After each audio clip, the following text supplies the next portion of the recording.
नमस्कार दोस्तों, मैं आशा करता हूं कि गर्मी की तपिश से, बदलते हुए मौसम की करवट से आप सबको राहत मिली होगी और आप लोग स्वस्थ होंगे, मस्त होंगे। दोस्तों, आज हम एक ऐसे मुद्दे पर बात करना चाहते हैं। क्या हमारा युवा आधुनिकता की दौड़ में इतना आधुनिक हो गया है या आधुनिकता की दौड़ में इतना व्यस्त और मस्त हो गया है कि वो अपने एथिक्स, अपने मूल्यों या कहें अपनों को ही भूल चला है। दोस्तों,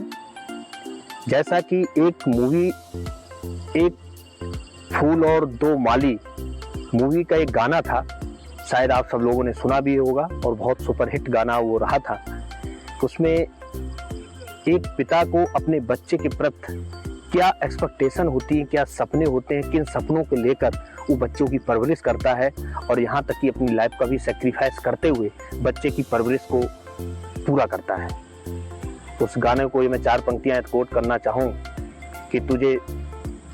तुझे सूरज कहूँ या चंदा, तुझे दीप कहूँ या तारा, जग में मेरा नाम रोशन करेगा मेरा दीप, मेरा दुलारा। शायद आप उस सेंटेंसों को समझ गए होंगे और उनकी भावनाओं को समझ गए होंगे जो ये शब्द व्यक्त करना चाहते हैं। और आज के दौर में ऐसा देखा गया है कि हमारा युवा आधुनिक होते होते शायद वो अपनों से इतना दूर हो गया है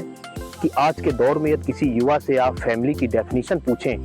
तो शायद फैमिली की डेफिनेशन में वो स्टार्टिंग करता है my self, my wife and my children. इस बात से भी कोई इतराज नहीं कर सकता है कि व्यक्ति की जिंदगी में उसके लाइफ पार्टनर का और उसके बच्चों का बहुत योगदान होता है। लेकिन क्या हमारी फैमिली की डेफिनेशन शुरुआत हमारे या माता पिता को उसमें इंक्लूड नहीं किया जाना चाहिए, जिनकी वजह से शायद हर युवा उस दहलीज तक पहुंच सकता है जो कि सफलता के मायने कहे जाते हैं। और ऐसा भी देखा गया है कि आज के दौर में हर युवा अपना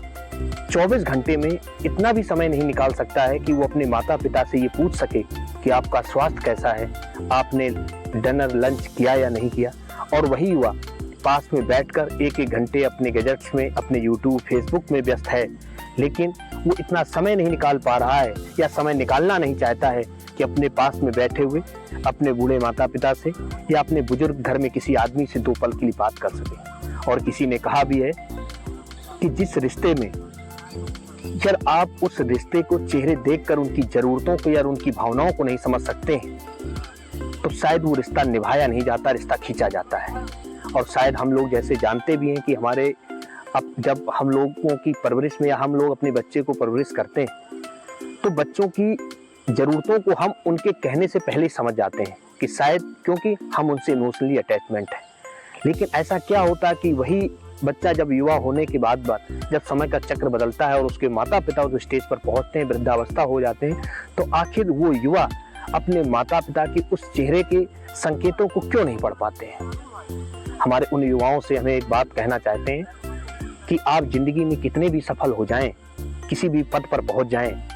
लेकिन सफलता या आपका व्यक्तित्व का आकलन सिर्फ आपके पद से या आपके जॉब से किया नहीं जाता है। आपके व्यक्तित्व का आकलन आप समाज में कितने एडॉप्टेबल हैं, समाज में कितने एक्सेप्टेबल हैं और आप अपने अपनों के बीच में कितने एक्सेप्टेबल हैं, अपनों को कितना बना के रख पाए, अपनों के साथ कितना चल पाए, इससे भी आकलन किया जाता है। और मैं अपनी युवा पीढ़ी से सिर्फ 4 पंक्तियां कहना चाहता हूं कि कथानक व्याकरण समझे तो सुरभित छंद हो जाए, कथानक व्याकरण समझे तो सुरभित छंद हो जाए, हमारे देश में फिर से सुखद मकरंद हो जाए। ऐ दाता, ऐ ईश्वर, आस्तोष मांगता तुमसे कि मेरी युवा पीढ़ी संभल कर फिर विवेकानंद हो जाए, मेरी युवा पीढ़ी संभल कर फिर विवेकानंद हो जाए। इसलिए दोस्तों, मेरे युवाओं, आपसे गुजारिश है कि अपने के साथ अपनों का भी ध्यान रखिए। और शायद इससे ज़्यादा कोई खुशी की बात हो नहीं सकती है जब आप उनके चेहरे पर सिर्फ 10 मिनट उनके साथ समय बिताकर उनके चेहरे पर जो मुस्कान ला देंगे, शायद वो आप उनके कुछ भी दे दीजिए तब भी उस चीज़ की भरपाई नहीं हो सकती है। जय हिंद, जय भारत।